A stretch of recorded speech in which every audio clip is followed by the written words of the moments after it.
Snoring during sleep isn't just annoying for others, it can actually be a sign that something is wrong with your body. Snoring happens because airflow in the throat becomes blocked during sleep. Here are some of the main causes.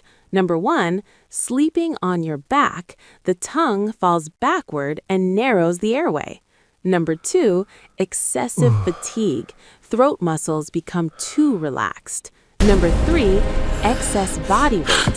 Fat around the neck presses on the airway. Number 4, this cold a is the blocked worst. nose due to I a can't cold breathe through or my allergies. nose.